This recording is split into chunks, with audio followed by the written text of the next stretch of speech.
Hello guys, magandang hapon.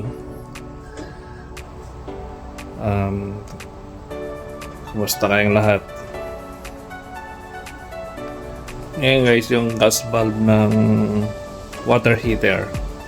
Pansin nyo, yan nasa likod ko. Pinakita ko noon na kung paano mag-reset. Ngayon, natuluyan ang nasira. So, palitan natin. Kung paano ang pagpalit ay ganito. Sana may makuha tayong pyesa o part. Okay? So, ito siya guys. Ito yung gas valve. Kung mapapansin ninyo, nasa super hot siya. Kaso hindi na masyadong nagiinit kasi wala siyang flame, hindi lumalabas yung flame niya. Para malaman nyo kung ano yung problema mo sa gas valve, kung mapansin mo ito, nag-blink siya ng red. Okay, so bilangin mo ito tulad niyan. Bilangin mo ito kung ilan blink. Ito katulad nito, bilangin mo kung ilan blink niya. 1, 2, 3, 4, 5, 6, 7. So 7 blink siya. Ibig sabihin nandito ngayon yung code nung yung code nung error niya, makikita mo dito. So 7 siya, 7 blink siya bago siya tumigil in a seconds. So tingnan mo ngayon dito kung ano yung number 7. Okay, yan yung number 7. Ang number 7 nito ay gas control or valve failure. So ibig sabihin yan, nagta-trigger yung thermostat pag mainit na mainit.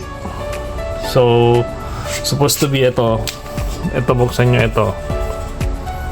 Okay, sa mga kababayan kong nandito sa US, ganitong gawin ninyo. Ayan, buksan nyo ito. Itong window na ito na maliit, makikita mo dapat dun sa loob meron siyang flame. Kaso kita nyo wala siya. Gagawin ko ito, papalitan ko na to, the whole thing. Di-disconnect natin mga to, i-drain natin yung tubig nito para mapalitan natin to. Pero tinitingnan ko kung pwede yung na lang, yung board na lang palitan natin kung sakali kung makakuha tayo ng ganito kasukat niya, kung makabili tayo. Pero titingnan natin para hindi na tayo mag-drain ng tubig kasi mahirap pag mag-drain nito eh. Kailangan natin ng matrabaho siya, pero titingnan natin kung paano. Kung wala tayong choice, talagang i-drain natin itong tanke. Okay, manoorin natin kung paano ko magagawa ito. So ayan guys, dito na ako sa kotse. Bibili ako ng pyesa. Hindi ko na ipapakita yung pagpunta ko doon kasi medyo malayo dito sa bahay namin. Yun lang ang bilihan ng pyesa dito sa banda sa amin, ng mga ganyan, mga appliances. Medyo magdadrive ako ng 25 minutes siguro, malayo siya. So punta na ako. Minutes later. So ayun guys, dito na tayo sa bilihan ng pyesa. Kaso unfortunately wala silang parts ng water heater. Hindi daw sila nag-stock. So ganun kahirap maghanap ng dito ng pyesa ng mga appliances. Kaya the only option right now is to order online, but the reason why I don't order in online kasi Yung model yung parts number hindi ko siya makita. Pag ganitong nagpapalit kayo ng mga appliances, just make sure na parehong-pareho ang ang parts number mo para hindi sayang yung pera mo at saka hindi masayang yung panahon at saka oras mo. So right now ang option ko na lang ay tawagan ko yung number nung heater company na nagbenta nung water heater na yon ng tangke. Doon na lang ako bibili ng piyesa. Although marami sa online, kaso ang problema hindi ko makita yung yung parts number na katulad noon. Kaya nag-iingat ako kasi medyo mahal eh. Mahal yung ganung piyesa, nasa 200 plus. Okay, uwi na ako at tatawagan ko yung yung company. Wala, no choice tayo. 1 month after. Hello guys, magandang hapon sa inyo. Ngayong araw mag-vlog tayo tungkol dito sa water gas heater namin. Kasi nagluluko tong gas valve nya. So ayun guys, ngayon nag-turn to red na yung yung blinking nya, kikita nyo. Ayan. So eto, bilangin nyo kung ilang beses. Pag halimbawa yan, kataya tumigil na siya, bilangin nyo 2, 3, 4, 5, 6, 7, 8, 9 ito. Pero dati 7 siya, so dalawang code na yung error nito, problema. So makikita nyo yung number ng code dito sa ibabaw. Yan. Yan. 9 siya. Malamang ito yung 9 ko. Ito sensor. Pero originally ang niya, problema niya is 7 code. Yung gas valve. Tapos ngayon naman sensor, so bale dalawang nagkakaroon ng issue ngayon. Pakita ko kung paano nyo papalitan yan. Alright guys, palitan na natin itong valve. So ano nyo gawin, i-turn off nyo ito. Nakikita nyo itong off. Yan,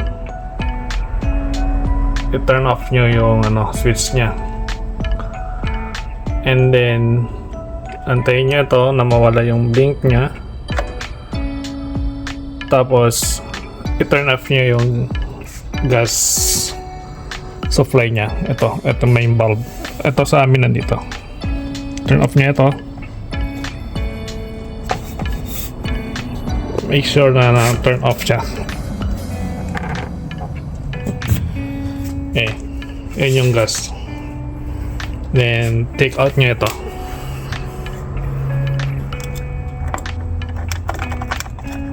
Dahan-dahan lang kayo sa pagtanggal nito kasi baka maputol yung wire nya kung di bibili kayo ng bago. Ito yung sensor. So ito yung isang problema ko. Nahuhugot lang yan to dito. Nahuhugot lang siya. Nag-order na ako niyan kaso hindi pa dumadating. Ito yung yung ignition nya, parang lighter. Tanggal, disconnect nyo to. Saka ito yung ito yung ignition. Mag-spark yung sa loob pag ignite mo. So ito kailangan natin ng adjustable wrench para ma-disconnect tong mga to. Okay. So yun guys, nakabilihan na ako ng parts. Pampalit natin doon. Bumili ako sa online. Ito siya, pinalas ko na siya isang araw. Pinaghiwalay ko na para ito lang ang papalitan natin. Para ito, hindi ko ito papalitan. Para hindi tayo mag-drain ng tubig nung tangke. matagal yon pag training natin yung ano yung tubig. So kailangan kunin mo lang talaga yung exact parts number ng ano mo, yung mga pyesa mo para umeksakto siya dito sa papalitan natin. Okay? So ngayon tatanggalin natin ito.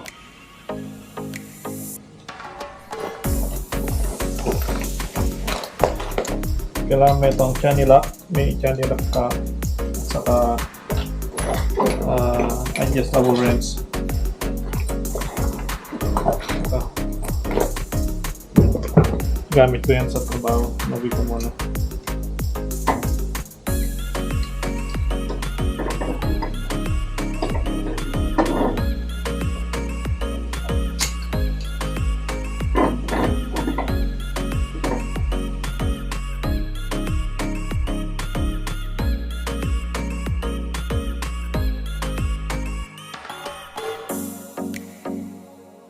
So, ayun guys. Napag-iwa yung tanggal ko na ito. Ito, lahat tanggal na. Disconnect na. Ito na yung nabuksan natin.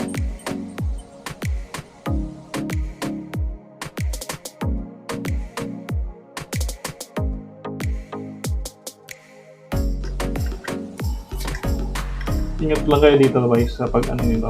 Kasi baka ano, maputol. Dahil pagbukas mo nito, may wire dito sa loob niya.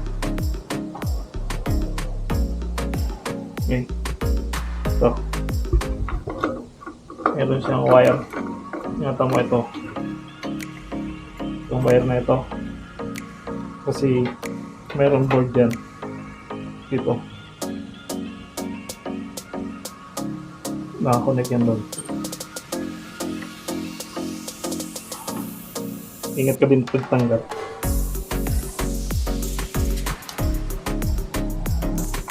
Yan. Disconnect mo to. Yan. Tanggal na yung ano. So, ito ang papalitan natin. Kung meron kang ano, meter volt, test mo din to. Itong tatlong to. Ito yung pilot. Ito yung gas niya.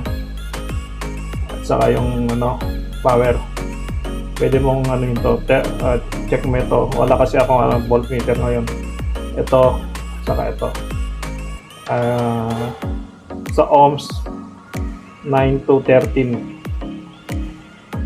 ang ano mo, ang number mo. Kailangan in between ka sa 9 to 13. Pag bumaba ka sa 9, it means bad na ito. O mas ka sa 13, means bad na ito. Kailangan palitan. Since meron tayong ano, nakikita natin yung blink niya na sinasabi ko is 9. So, tinasyon ko na lang na kaya kailangan ko palitan itong bolt. Itong gas valve. So, meron pa itong tornilyo dito na kailangan natin tanggalin para matanggal natin to. Okay. Tapos ito lock to. Para ma-pull out mo yung ano, ito. May dalawang lock yan dito. Ito. Saka yan. Kailangan mo ng ganito para i-push down mo. Pero dahan-dahan ka kasi baka mabali. Ito. Mabali ito. Palitan mo ng buo.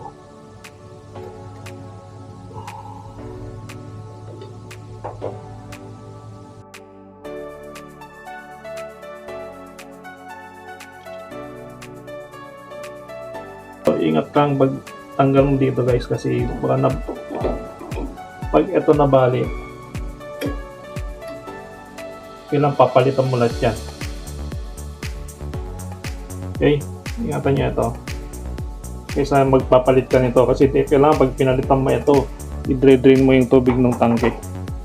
So yun ang iniwasan natin. Ikabit na natin yung bago. Ito yung bago natin. Although magkaiba sila ngayon ng ano, ng pangalan. Ito Resi Deo, yung kanina Honeywell. Pero kailangan pag bumili ka kasi ng ganito, doon ka bumili mismo sa ano, sa company nito para alam nila yung ibibigay sa iyo. Okay? Ingat din sa pagtanggal nito kasi baka mabent to. Itong tatlong ito. Kailangan ano siya, huwag siyang mabend. Okay? So, ikabit na natin. Iuna mo sa taas para i-push mo lang pataas din, tapos itulak mo na lang. Yan. Okay. Lock mo siya. Okay. Ngayon, ibabalik na natin. Unahin natin tong ikabit dito.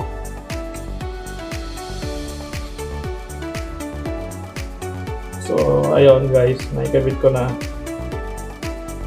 Naikabit ko na yung wire. Ibalik nyo din ulit siya dito para ma-hold niya. Ito, dito. Iipitin mo yung wire doon. Okay. Ayun. Kabit na siya. Balik na natin.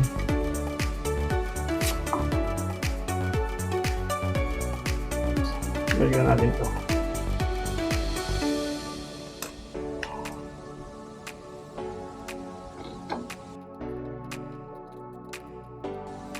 Okay. Then, ito kailangan na natin baguhin yung Teflon. Dahil may Teflon ka para hindi sumingaw. Ito okay lang tong walang Teflon mga to kasi meron siyang fitting. Ito tawag dito fitting. Meron silang mga fitting. Kung hindi siya equal, masisira yung thread mo, tapos sisingaw yan, sigurado. Sisingaw yan. Magsisingaw yan. Kaya pag kailangan to, paggalit mo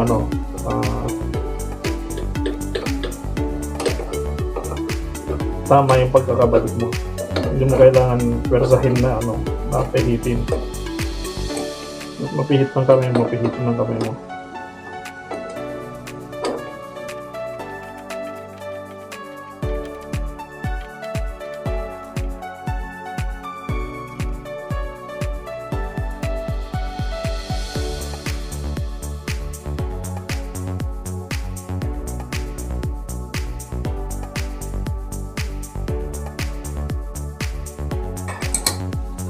Teflon, lagyan natin ng Teflon. Luma na ito. Kailangan natin ng bago. So, ayun guys, nalagyan ko na ng bagong Teflon tong socket. Ibalik na natin.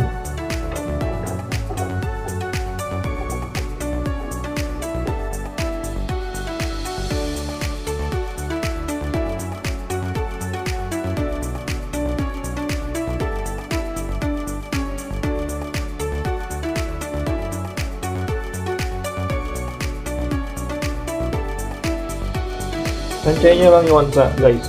Tansyahin nyo lang yung fit niya. Okay?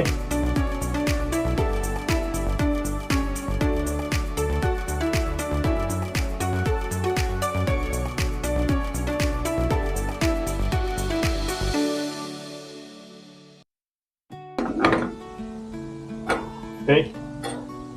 Tapos muna natin. Open na siya. Obserban na lang muna natin to kung baka may singaw.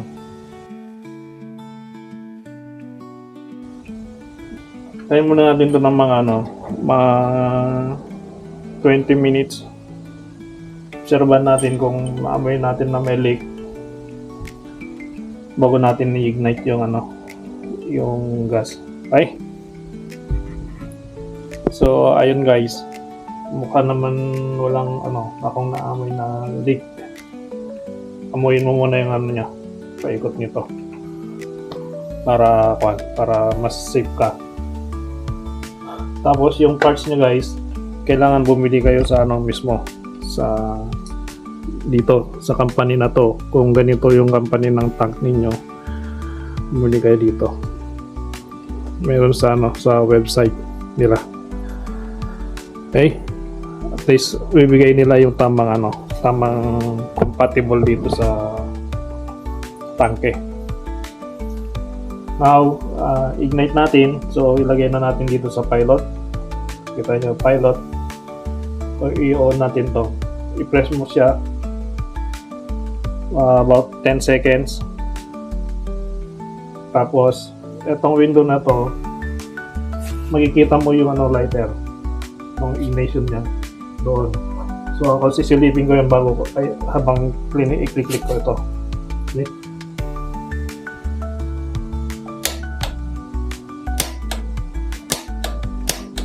Okay. Dalawa lang kasi nakita ko meron nakapoy doon. Antayin natin itong mag-blue. Pero ito kailangan naka-press ka lang dito. I-in mo lang. Ayun, may ginawa niya, may click, sabi niya. Yan, meron na.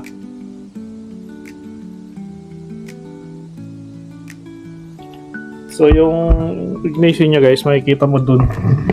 Kung mapapansin niyo, may siguro hindi ko mapakita yan. Mayroon siyang apoy na maliit, parang gasera. So ngayon, guys, ilagay natin sa super hot o kaya sa hot. It doesn't matter. Ilagay natin sa super hot. Ayan. Babas na yung gas niya. Makikita mo dun sa loob.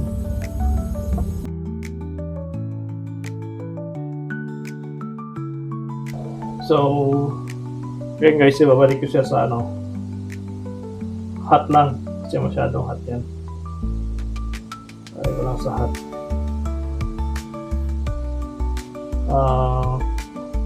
Obserbahan natin, since napalitan ko na tong valve nya, tingnan natin kung ano pa itong sensor nya. Sensor chamber pa yung isang problema nya, although umorder na rin ako kaso hindi pa dumadating. Pag ito ang may problema, baka kailangan bubuksan natin itong chamber. Ito chamber tawag dito. Mahuhugot mo ng buo yan. Okay, hanggang dito na lang guys. Itong pag ko ng palit ko ng gas valve ng water heater lang natin. Ngayon, kung may kailangan kayo katulad niyan, mag-comment kayo dyan, mga taga San Jose o kaya Milpitas banda. Pwede ko kayong tulungan magpalit nito, pero hindi ako lisensyado Pwede lang akong tumulong magpalit. Kung kailangan nyo ng tulong, magsabi lang kayo. Order tayo ng mga kailangan ninyo. Check natin yung gas valve nyo or bakit hindi umiinit yung heater nyo. Titingnan natin. Kasi sayang yung tanke kung papalitan mo ng buo dahil hindi lang siya umiinit. Kailangan tingnan din naman natin yung mga connection niya. Okay?